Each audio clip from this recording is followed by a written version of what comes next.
Dear students, welcome to the class. आज हम लोग एक बार फिर से ऑन हिज ब्लाइंडनेस पोएम से एक्सप्लेनेशन देखेंगे कि एक्सप्लेन हम कैसे करेंगे। और आज जो लाइंस मैंने लिया है, ये लाइंस जो हैं वो बोर्ड एग्ज़ाम के पॉइंट ऑफ व्यू से काफ़ी इम्पॉर्टेंट है, क्योंकि बोर्ड एग्ज़ामिनेशन में ये जो लाइंस हैं वो काफ़ी बार जो है एक्सप्लेन करने के लिए पूछी जा चुकी हैं। तो आज हम लोग ये लाइन लेंगे और देखेंगे कि इसको हम लोग कैसे एक्सप्लेन करके इसको लिख सकते हैं। तो जो लाइन है वो लास्ट की पॉइंट, जो सोनेट है जो जॉन मिल्टन द्वारा लिखा गया, जो ये फेमस सोनेट है ऑन हिज ब्लाइंडनेस, उसकी ये लास्ट लाइन्स हैं। और लाइन एक बार पहले हम लोग देख लेते हैं कि वो कौन सी लाइन है जिसको कि हम लोग एक्सप्लेन करने जा रहे हैं। His state is kingly, thousands at his bidding speed, and post over land and ocean without rest. They also serve who only stand and wait. यानी यहाँ पर जो पोएट है वो बात कर रहा है कि his state is kingly, कि his state यानी जो ईश्वर है, भगवान है, उसका जो स्टेट है, उसका राज्य है, वो राजाओं के समान है, वो तो राजाओं का राजा है। Thousands at his bidding speed and post over land and ocean without his, और हजारों जो देवदूत हैं वो उसके एक इशारे पर ज़मीन आसमान एक किए रहते हैं, उनके इशारे का, उसकी एक एक आज्ञा का पालन करते हैं। They also serve who only stand and wait, और वो लोग भी भगवान की सेवा करते हैं जो लोग स्टैंड होकर, खड़े होकर अपनी बारी की प्रतीक्षा करते हैं। तो ये पोएम्स की लाइन है जिसका हिंदी में अर्थ था ये। अब हम लोग इसको डिटेल में थोड़ा एक्सप्लेन करके देखेंगे कि इसको हम लोग एक्सप्लेन कैसे करेंगे। तो हमेशा की तरह सबसे पहले हम लोग जो लाइंस हैं, जो लाइन हम एक्सप्लेन करने जा रहे हैं, उसके कुछ वर्ड्स जो हैं हम सबसे पहले ऊपर लिख देते हैं। जैसे यहाँ पर मैंने लिख दिया, शुरुआती कुछ लाइन थी कि his state is dot dot dot and stand and wait. तो ये शुरुआती कुछ लाइंस हम लिख देंगे जिससे कि स्पष्ट हो सके कि हम किन लाइंस को जो है या किस स्टैंजा को हम एक्सप्लेन करने जा रहे हैं। इसके बाद सबसे पहली हेडिंग हमारी आ जाएगी, वो हेडिंग होगी रेफरेंस की। रेफरेंस प्रसंग, रेफरेंस संदर्भ, जिसको हिंदी में संदर्भ कहते हैं, जिसमें कि हम ये बताते हैं कि ये जो लाइन्स है या जो स्टेंजा है, पैसेज है, वो कहाँ से लिया गया है। These lines occur in John Milton's famous sonnet on his blindness. कि these lines occur, ये लाइन कहाँ पर हैं, किसमें हैं, कहाँ से ली गई हैं? ये जॉन मिल्टन जो कि कवि हैं, उनका बहुत ही फेमस सोनेट एक है, उससे लिया गया। और सोनेट का नाम है ऑन हिज ब्लाइंडनेस, कि ऑन हिज ब्लाइंडनेस नामक सोनेट से जो है ये लाइंस ली गई हैं। अब यहाँ पर हम लोगों ने एक शब्द सुना, सोनेट। ये शब्द है सोनेट, कि फेमस सोनेट। सोनेट का अर्थ होता है 14 लाइंस की पोएम। यह एक काफ़ी जो है एक बहुत ही चर्चित जो है एक फॉर्म रहा है पोएम्स लिखने का, सोनेट फॉर्म।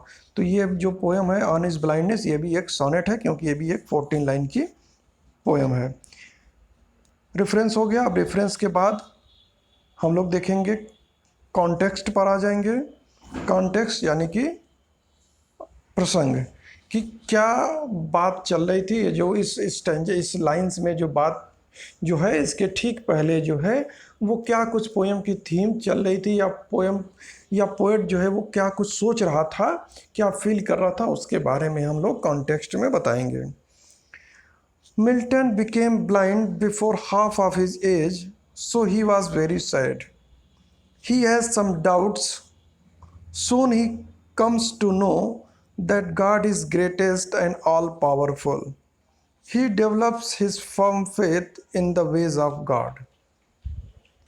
यानी Milton became blind before half of his age, कि मिल्टन जो है अभी अपनी आधी उम्र पार करने के पहले ही मिल्टन जो है, वो जो कवि हैं वो अंधे हो चुके थे, पूरी तरह से उनकी आंखों की रोशनी खत्म हो चुकी थी। 44 साल की उम्र में ही मिल्टन की आंखों की पूरी रोशनी खत्म हो गई थी। सो ही वॉज वेरी सैड। इसलिए जो है, जो जॉन मिल्टन थे, जो कवि हैं, वो काफ़ी बहुत ही ज़्यादा उदास थे।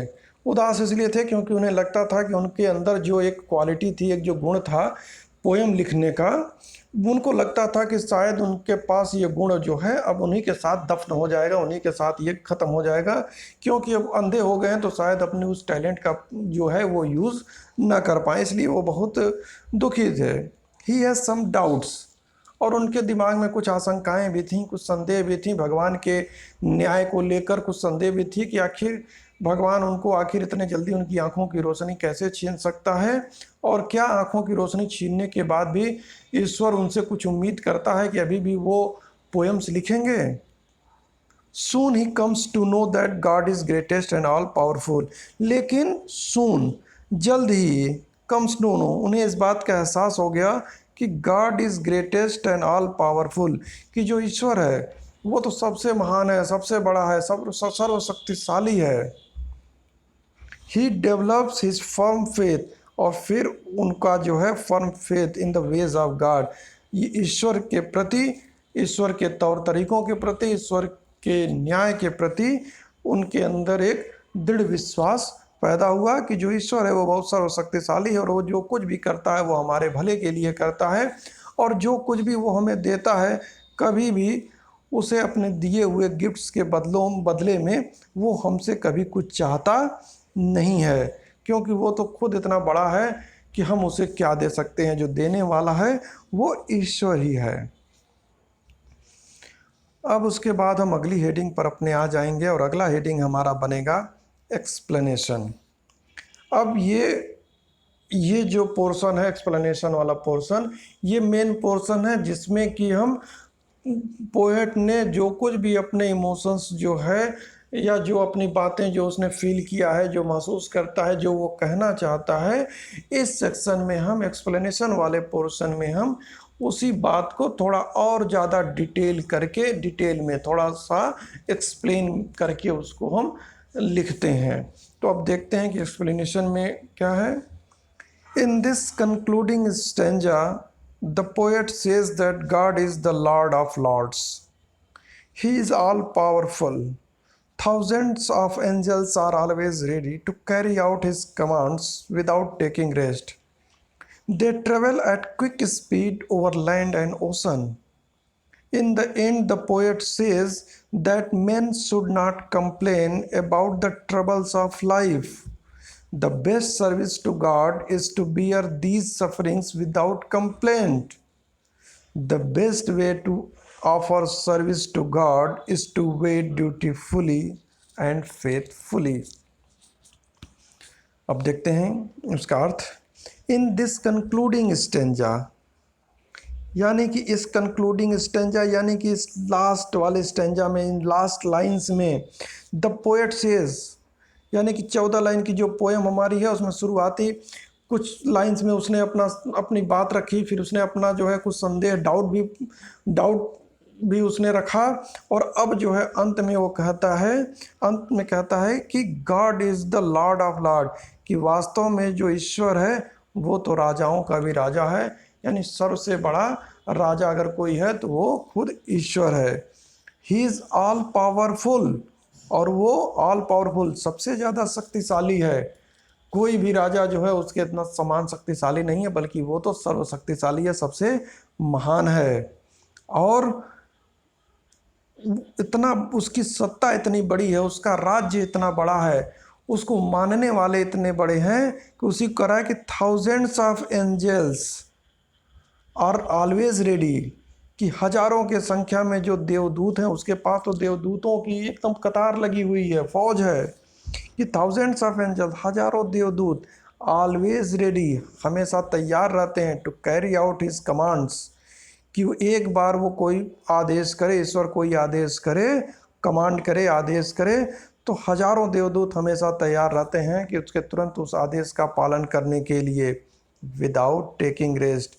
यहाँ तक ये जो देवदूत हैं वो आराम भी नहीं करते हैं, बस वो प्रतीक्षा करते हैं कि कैसे ईश्वर के मुंह से कोई आदेश निकले और वो तुरंत उसके आदेश की पूर्ति में लग जाते हैं। और उसके बाद वो क्या करते हैं, they travel eight quick speed, और वे ट्रेवल करते हैं, यात्रा करते हैं क्विक स्पीड, बहुत तेज़ी से, ओवर लैंड एंड ओशन, फिर चाहे वो पृथ्वी हो या समुद्र हो, हर जगह वो ईश्वर के आदेश की पूर्ति हेतु बिना रुके बिना थके तुरंत ईश्वर के आदेश की पूर्ति में वो लग जाते हैं। यानी ये बात पोएट इसलिए यहाँ कह रहा है क्योंकि शुरू में उसे लगा कि अगर ईश्वर ने जो उसे गुण दिया हुआ है, जो पोएट्री लिखने की जो उसको एक काबिलियत दी हुई है, तो वो स्किल दिया हुआ है, तो पोएट को लगा कि क्या मेरी आंखों की रोशनी छीनने के बाद अभी भी भगवान मुझसे उम्मीद कर रहा होगा कि मैं अभी भी उतना ही मेहनत करूं जितना कि मैं तब करता जब मेरी आंखों की रोशनी थी। क्या भगवान अपने दिए हुए गिफ्ट्स के बदले में कुछ चाहता है?